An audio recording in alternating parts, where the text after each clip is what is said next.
शङ्कर हृदय निवासिनी पार्वती परमेश्वरी शङ्कर हृदय निवासिनी पार्वती परमेश्वरी। जय जगन्माता बगलामुखी। ओम क्रीं बगलामुखी वरदे सर्वसौभाग्यप्रदायिनी समस्त भक्तानां सर्व अभीष्टं साधय साधय क्रीं ओम स्वाहा। జీవితపు వసంతకాలం జీవితపు వసంతకాలం ఏది తెలుసా మీకు? కొందరి మాటల్లో చెప్పాలంటే జీవిత వసంతకాలం అనేది చిన్నతనం మాత్రమే, పిల్లలుగా ఉన్న కాలం మాత్రమే, చదువుకున్న రోజులే అని చెబుతారు. ఆ విధంగా చాలామంది చెప్పడం విన్నాను. కానీ ఆ మాట నిజం కాదు. ఎందుకంటే జీవితంలోని ఆ తక్కువ కాలంలో పిల్లలుగా ఉన్నప్పుడు మనకి స్వాతంత్రం లేదు, ఫ్రీడమ్ ఉండదు. అమ్మ నాన్న కంట్రోల్ చేస్తారు, టీచర్స్ కంట్రోల్ చేస్తారు. మన ఇష్ట ప్రకారం ఏదీ చేయలేం. వాళ్ళు చెప్పినట్టే మన జీవితం మనం జీవించాలి. అక్కడ ఫ్రీడమ్ ఉండదు. వయసు అయినప్పుడే అది అవస్థ ఉంటుంది. వయసు అయినప్పుడు పిల్లలుగా ఉన్నప్పుడు పేరెంట్స్ కంట్రోల్, వయసు అయినప్పుడు పిల్లలు కంట్రోల్. వాళ్ళు చెప్పినట్టే జీవించాలి, వాళ్ళు చెప్పినట్టే వినాలి. ఈ రెండు కాలాల్లోనూ పిల్లలుగా ఉన్నప్పుడు వయసు అయినప్పుడు మనకి స్వాతంత్ర్యం లేదు. మరి ఫ్రీడమ్ ఉండేదెప్పుడు? చదువు పూర్తి చేసి ఉద్యోగం సంపాదించుకుని స్వయంగా సంపాదించేటప్పుడు ఆ యవ్వన కాలంలో ఫ్రీడమ్ దొరుకుతుంది. సొంతంగా సంపాదిస్తాం, ఏం కావాలో కొనుక్కోవచ్చు, ఎప్పుడైనా కొనుక్కోవచ్చు. కాబట్టి జీవితంలో వసంతం అనేది యవ్వన కాలం మాత్రమే. జీవితాన్ని ఆస్వాదించాల్సిన కాలమే ఈ యవ్వన కాలం. కాబట్టి జీవితపు వసంతం అని యవ్వనాన్ని చెప్పాను. కానీ జీవితపు వసంతకాలం అని చెప్పబడిన యవ్వన కాలంలో చాలా వరకు యువతరం నరకం లాంటి జీవితం జీవిస్తోంది. వీళ్లల్లో అబ్బాయిలు ఉన్నారు, అమ్మాయిలున్నారు. నరక జీవితం అని చెప్పినప్పుడే తెలుస్తుంది. జీవితంలో కష్టాలు, నష్టాలు మాత్రమే అధికంగా ఉంటాయని అర్థం. ఇది ఆరోగ్య సమస్య వల్ల కాదు, అలవాట్ల వల్ల కాదు, వేరేమిటో కష్టం. లైఫ్ పార్ట్నర్గా వచ్చిన అమ్మాయో అబ్బాయో వల్ల వచ్చిన కష్టం. జీవితంలో లైఫ్ పార్ట్నర్గా వస్తారు కదా, అంటే పెళ్లి చేసుకోవడం ద్వారా భార్య భర్త ఈ ఇద్దరూ ఒక్కటిగా జీవించే సమయంలో వచ్చే కష్టం. లైఫ్ ఎంజాయ్ చేయడమే వీలు కాదు, అంతా ట్రాజడీగా ఉంటుంది. పురుషుడు వల్ల స్త్రీకి, స్త్రీ వల్ల పురుషుడికి కష్టం. దీనికి కారణం ఏమిటంటే పరస్పరం పొంతన లేకపోవడమే దీనికి కారణం. కొందరు చెబుతుంటారు, అంటే ఇతర మతాల్లోని వారు చెబుతూ ఉంటారు, మేము పొంతన ఏదీ చూడకుండానే పెళ్లి చేసుకున్నాం, మేము బాగానే ఉన్నాం. హిందూ మతంలో పొంతన చూసి పెళ్లి చేసినప్పటికీ చాలామంది విడాకుల కోసం కోర్టులు, కేసులు అని తిరుగుతున్నారు. డివోర్స్ కేసులతో సంవత్సరాలుగా తిప్పలు పడుతున్నారు. కొందరు కష్టపడుతూ జీవిస్తున్నారు. మరి పొంతన చూడడం వల్ల లాభం ఏముందంటుంటారు? ఇది పొంతన చూస్తున్నా కొంతమంది జ్యోతిష్యుల తప్పే తప్ప ఆస్ట్రాలజీ తప్పు కాదు, జాతకం తప్పు కాదు, జ్యోతిషం తప్పు కాదు. చాలామంది జాతకం చూసి పొంతన చూసే సమయంలో ఏం చేస్తారంటే, ఇప్పుడంతా అన్ని పంచాంగాల్లోనూ పొంతన ఇచ్చేశారు. వివాహ పొంతన అనే పేరుతో ఉంటుంది, మాంగళ్య పొంతన అని ఇచ్చి ఉంటారు. అందులో ముఖ్యంగా 10 పొంతనాలు. ఆ 10 పొంతనాలు రాశి పొంతనం, రాశి అధిపతి పొంతనం, వశ్య పొంతనం, మహేంద్ర పొంతనం, దీన పొంతనం, సాహిత్య పొంతనం అని 10 ఉంటాయి. ఇవి చూసేసి 8 పొంతన ఉంది, 10 పొంతన ఉంది. కొందరైతే పర్సెంటేజ్‌ల్లో చెప్తారు. 80% ఉంది, 90% ఉంది ఇలాంటిది చెబుతారు. కానీ అది పొంతన చూసే సరైన పద్ధతి కాదు. జాతకంలో ఎలాంటి దోషాలు లేనప్పుడు మాత్రమే ఆ పొంతన చూడాలి. అమ్మాయి జాతకంలోనూ, అబ్బాయి జాతకంలోనూ ఎలాంటి దోషాలు లేనప్పుడే ఆ నక్షత్ర పొంతన చూడొచ్చు. జాతకాల్లో దోషం ఉంటే ఆ నక్షత్ర పొంతనలో 10 పొంతనాలు ఉన్నప్పటికీ ఈ ప్లానిటరీ పొంతన సరిగ్గా లేకపోతే ఆ పెళ్లి చేయకూడదని శాస్త్రం చెబుతోంది. కాబట్టి ఎందువల్ల వాళ్ళ జీవితంలోని ఆ వసంతం చిగురించడం లేదో, ట్రాజడీగా ఉందంటే ఆ వ్యక్తితో చేరిన పురుషుడితో జతైన, స్త్రీతో జతైన ఆ జంట లైఫ్ పార్ట్నర్ వల్ల శుభం లేకపోవడమే. ఆ చేరిక శుభంగా ఉండాలంటే సరైన పొంతన కలిగిన వారిని ఎంచుకోవాలి. ఈ నక్షత్ర పొంతన అనేది ఎలాగంటే మీకోసం ఒక ఉదాహరణ చెబుతాను. మీరు రాహుకాలం చూస్తారు కదా! ఎక్కడైనా వెళ్ళేటప్పుడు 80% మంది చూస్తారు. ఈరోజు ఆదివారం 4:30, 6 రాహుకాలం. నైట్ కూడా 4:30, 6 రాహుకాలం. సోమవారం 7:30, 9 ఉదయం 7:30, 9 రాహుకాలం. ఈ 7:30, 9 రాహుకాలం అనేది సూర్యుడు 6 గంటలకి ఉదయిస్తే మాత్రమే, బాగా గమనించండి, సూర్యుడు 6 గంటలకి ఉదయించినప్పుడు మాత్రమే ఆ రోజు 7:30, 9 రాహుకాలం. సూర్యుడు ఎప్పుడు 6 గంటలకే ఉదయిస్తున్నాడా? మీరు రోజువారీ పంచాంగం ఇలా చూస్తారే, రోజు చించేసి క్యాలెండర్‌లో డైలీ చాలామంది ఇళ్లలో మీరు చూస్తూ ఉంటారు కదా! అందులో చూడండి, సూర్య ఉదయం అని ఇచ్చి ఉంటారు. అందులో 6:45, 6:50, 6, 6:05, 6:15 ఇలా అనేక సమయాలు ఇచ్చి ఉంటారు. దాన్ని బట్టి మీకేం అర్థమవుతోంది? ప్రతిరోజు 6 గంటలకే సూర్యోదయం జరుగుతుంది. సూర్యోదయం సమయంలో వ్యత్యాసం ఉంటోంది. ఆ వ్యత్యాసాన్ని కాల్కులేషన్ చేసుకుని ఈ 7:30, 9 రాహుకాలం అని చెప్పబడిన దానిని మీరు కరెక్ట్ చేసుకోవాలి. 6:05కి సూర్యోదయం అంటే 5 నిమిషాలు ముందుకు వెళ్ళిపోయింది కదా! ముందుకు వెళ్ళింది. కాబట్టి 7:30, 9 అనే దానిని 7:35 నుండి 9:05 అని కరెక్ట్ చేసుకోవాలి. వెనక్కి వెళ్ళి ఉంటే దానికి తగిన విధంగా 7:30, 9 అని దానిని 7:25 నుండి 8:55 వరకు అనే విధంగా టైం కరెక్ట్ చేసుకోవాలి.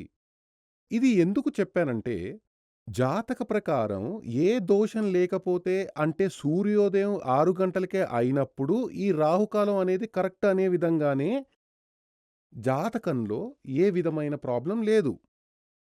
ఇద్దరికీ ఆ గ్రహస్థితి, గ్రహాలు అమరిక కరెక్ట్‌గా ఉన్నప్పుడు మాత్రమే ఈ నక్షత్ర పొంతన పరిగణించాలి. ఆ విధంగా చూసి ఎంచుకోపోవడం వల్లే చాలామంది పెళ్లి చేసుకుని జీవితంలోని వసంతకాలం ఒక ట్రాజడీ కాలంగా అనుభవిస్తూ ఉన్నారు. ఇది పురుషుడి జాతకంలోనూ ఉంది, స్త్రీ జాతకంలోనూ ఉంది. అప్పుడు దీని కారణం జాతకంలో ఉన్న మాంగళ్య దోషం. జాతకం ప్రకారం ఏం రాసి ఉంది అంటే, పెళ్లి జరిగి కష్టాలు పడాలి, కొంతకాలం తర్వాత విడిపోవాలి, పరస్పరం మోసం చేసుకుంటూ బ్రతకాలి. దోషాలనేవి ఇలా చాలా రకాలుగా ఉంటాయి. నిజానికి ఎలాంటి దోషాలు లేని జాతకాలే ఉండవు. అన్ని జాతకాల్లోనూ దోషాలుంటాయి. 99% జాతకాల్లో దోషాలు తప్పక ఉంటాయి. కాబట్టి మనం ఏం చేయాలంటే, ఒక వ్యక్తి జాతకం తెస్తే నేనతన్ని అడిగాను, పెళ్ళై ఎంతకాలం అయింది? ఓహ్! ఒక ఏడాది అయింది స్వామి. విడిపోయారు కదా! విడిపోయారా? డివోర్స్ కేస్ జరుగుతోందా అని అడిగాను. అప్పుడాయన ఏమన్నారంటే, విడిపోలేదు. డివోర్స్ కేస్ నడుస్తోంది. కానీ ఇందులో నుండి త్వరగా విముక్తి కావాలి స్వామి అన్నారు. ఈ జాతకంలో పొంతన కనిపించడం లేదు. మీది అరేంజ్డ్ మ్యారేజే అని జాతకంలో ఉంది. లవ్ మ్యారేజ్ కాదు. పొంతనే లేదు, కానీ మరి ఎందుకు చేశారు? మీకు జ్యోతిష్యంలో విశ్వాసం ఉంది కాబట్టే కదా ఇక్కడికి వచ్చారు. మరైతే ముందే ఈ జాతకాన్ని ఎక్కడైనా చూపించి పొంతన చూసి పెళ్లి చేసి ఉండొచ్చు కదా! అలా అని నేనడిగాను. అప్పుడాయన ఏమన్నారంటే, "అవును స్వామీ, పొంతన చూశాను. వేరెవరో కాదు, మా మేనమామే జ్యోతిష్యుడు. ఆయన పొంతన చూశాడు" అని చెప్పారు. అప్పుడు నేను ఇందులో పొంతన సరిలేదన్నాను. మా మేనమామ వచ్చి ఉన్నాడు, బయట ఉన్నాడు, పిలవనా అనడిగాను. పిలవండి అని అన్నాను. ఆయన కూడా లోపలికి వచ్చారు. అప్పుడాయన ఏమన్నారంటే, "పొంతనలన్నీ సరిగ్గానే ఉన్నాయి స్వామీ. జాతక ప్రకారం అన్నీ బాగానే ఉన్నాయి. కానీ మీరు పొంతన లేదని అంటున్నారు. పొంతన ఉంది అంటే ఇప్పుడు కోర్టు పోవాల్సిన అవసరం లేదు కదా! కాబట్టి పొంతన లేదనే కదా అర్థం. మరైతే సమస్య ఎక్కడుందని" ఆయన అడిగారు. అందులో సమస్య ఎక్కడుందంటే, అమ్మాయి జాతకంలో రెండవ స్థానంలో శని ఉన్నాడు. అమ్మాయి జాతకంలో రెండో స్థానంలో శని ఉన్నాడు. దానికి అర్థం ఏమిటంటే, ఆమె మాట్లాడి భర్తకి విరక్తి కలిగిస్తుంది. అంటే ఆమె నాలిక మీదే శని తిష్ట వేసి ఉంది. ఎప్పుడు చూసినా ఆమె పటపట మాట్లాడి ఆ అబ్బాయికి ఆమె మీద ఒక లవ్ లేకుండా చేస్తుంది. అప్పుడాయన అడిగారు, అబ్బాయి జాతకంలో రెండో స్థానంలో గురువు ఉన్నాడు, సాత్వికంగానే ఉన్నాడు. అతనిది సాత్వికమైన గుణం. ఈమె రజోగుణం కలిగినది, రాక్షసిగా ఉంది. ఈ 2 ఎలా కలవగలవు? అలా అయితే వీళ్ళిద్దరికీ ఇప్పుడు అబ్బాయికి పెళ్లి చేయకూడదా? అమ్మాయికి పెళ్లి చేయకూడదా? వీళ్ళిద్దరికీ ఏం చేయాలి? ఇద్దరికీ పెళ్ళైతే చెయ్యాలి, కానీ వాళ్ళకి తగిన జాతకం వెతకాలి. స్త్రీ జాతక ప్రకారం ఆ స్త్రీకి చెందిన వ్యక్తులే వచ్చారు. ఆ స్త్రీ జాతక ప్రకారం రెండవ స్థానంలో శని ఉంటే లేదా రాహు ఉంటే మాట్లాడి విరక్తి కలిగించే స్వభావం ఉంటుంది ఆ స్త్రీకి. అలాంటి ఒక జాతకం కలిగిన స్త్రీకి వైఫ్‌కి బానిసగా ఉండే ఒక అబ్బాయి జాతకంతో ముడిపెట్టాలి. అదే నిజమైన పొంతన.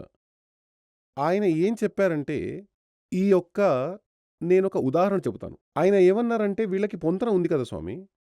కొందరు ఆ విధంగా చెబుతారు. ఎలాగంటే, పురుషుడి జాతకం, స్త్రీ జాతకం చూసి, అవును, ఈ అబ్బాయి జాతకం ప్రకారం పెళ్ళాన్ని రోజూ కొడతాడు అని ఉంది. పెళ్ళాం జాతకం ప్రకారం ఆ అమ్మాయి జాతకం ప్రకారం రోజు మొగుడి చేతితో దెబ్బలు తింటుందని ఉంది. మరైతే పొంతన ఉంది కదా! ఈమె దెబ్బలు తింటుందని ఉంది, వీడు కొడతాడు అని ఉంది. ముడిపెట్టొచ్చు కదా! అలా కాదు. పెళ్లి చేయడం అనేది గొడవలతో కొట్టుకోవడానికి కాదు. వాళ్ళ మధ్య సంతోషకరమైన జీవితం ఉండాలి. దాంపత్య జీవితం సంతోషంగా ఉండాలి. పెళ్లి చేసేదందుకే. దానికి ఏం కావాలంటే, స్త్రీ జాతకంలో రెండో స్థానంలో పాపగ్రహంగా ఉన్న శని, రాహు లాంటివి ఉంటే ఆమె పటపటపట మాట్లాడి స్త్రీగా ఉంటుంది. హత్తుకునేలాగా మాట్లాడదు. కొట్టాలనిపించేలా మాట్లాడుతుంది. అలాంటి ఒక స్త్రీ జాతకానికి వైఫ్‌కి అంటే ఆ అమ్మాయి పెళ్ళానికి ఒక బానిసలాగా ఉండే ఒక అబ్బాయితో ముడిపెట్టాలి. అలా ముడేస్తే ఏమవుతుందో తెలుసా? ఈమె అరుస్తూనే ఉంటుంది. అతను మాట్లాడకుండా ఉంటాడు. కాబట్టి ఎలాంటి గొడవ రాదు. ఆమెకి ఏదో ఒక విషయం వల్ల భయంకరమైన టెన్షన్ వస్తుంది. గొడవకి సిద్ధమవుతుంది. అందుకే అరుస్తూ ఉంది. అలా ఓ గంటో, అరగంటో అరుస్తూనే ఉంటుంది. ఆ సమయంలో ఇతను ప్రశాంతంగా ఉంటే, ఆమెకి బానిసగా ఉంటే ఇక సమస్యే ఉండదు. మీరు చూసి ఉంటారు. చాలామంది ఇళ్లల్లో ఇలాగే ఉంటుంది. అదేమిటంటే మగాళ్ళు ఏమీ మాట్లాడరు. సరే, సరే, సరే అంటూ ఉంటారు. ఆమె మాట్లాడుతూనే ఉంటుంది.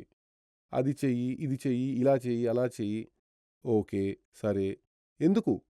గొడవ లేదు. అతని జాతకం కూడా అంతే. వైఫ్‌కి బానిసగా ఉంటాడు. ఒకవేళ ఇదే పరిస్థితి పురుష జాతకంలో ఉంటే భయంకరమైన ద్వేషంగా ఉంటాడు. గొడవ చేస్తూ ఉంటాడు. పటపటా మాట్లాడుతూ ఉంటాడు. ద్వేషం కలిగిస్తూ ఉంటాడు. అలాంటి ఒక పురుషుడి జాతకానికి పురుషుడికి బానిసగా ఉండే ఒక స్త్రీతో ముడిపెట్టాలి. స్త్రీ జాతకం. అప్పుడేమవుతుంది? అతను ఏం చేసినప్పటికీ ఆమె సైలెంట్‌గా ఉంటుంది. సరేనండి, సరేనండి, సరేనండి అని చెబుతుంది. అప్పుడే వాళ్ళకి గొడవ రాదు.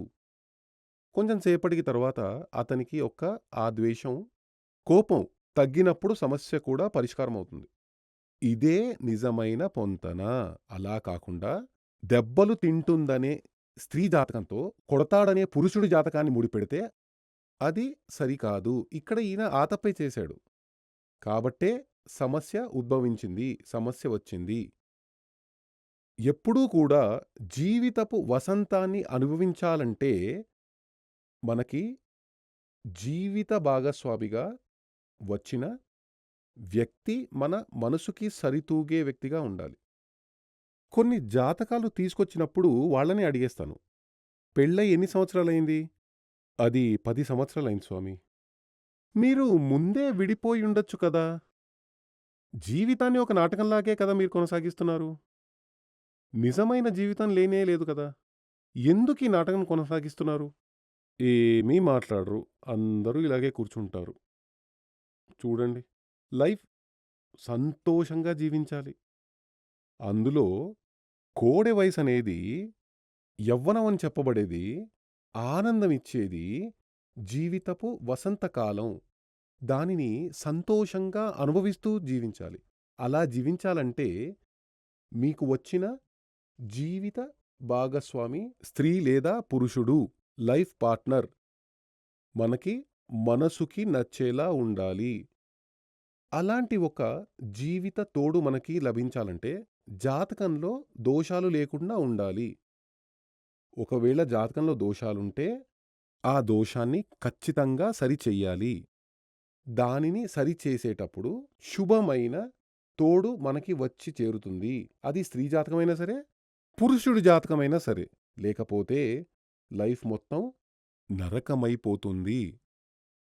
జగన్మాత మహాదేవి అనుగ్రహంతో నేను చెప్పింది మీకు చక్కగా అర్థమైందననుకుంటాను. మీ యొక్క జాతక ప్రకారం దోషాలుంటే ఆ దోషాన్ని సరైన ఒక ఆచార్యుని కలిసి వ్యాధికి తగిన మందు తీసుకునే విధంగా దానికి పరిహారం చేస్తే ఖచ్చితంగా మీ జీవితంలో మంచి జరుగుతుంది. మహాదేవి అనుగ్రహంతో మీ జీవితంలో వసంతం విరియాలని ఆశీర్వాదం చేస్తున్నాను. శ్రీ సూర్యమంగళం అద్వైత వేద విద్యాపీఠంలో తాంత్రిక పూజల్లో సిద్ధహస్తులైన ఎందరో ఆచార్యులు అమావాస్య, పౌర్ణమి రోజుల్లో ప్రత్యేక యాగాలు నిర్వహిస్తారు. ఈ యాగాల్లో పాల్గొనడం ద్వారా తల్లి శ్రీ బగళాముఖీదేవి అనుగ్రహం వల్ల సర్వదోషాలూ పోయి సకల సౌభాగ్యాలు మనకు కలుగుతాయి.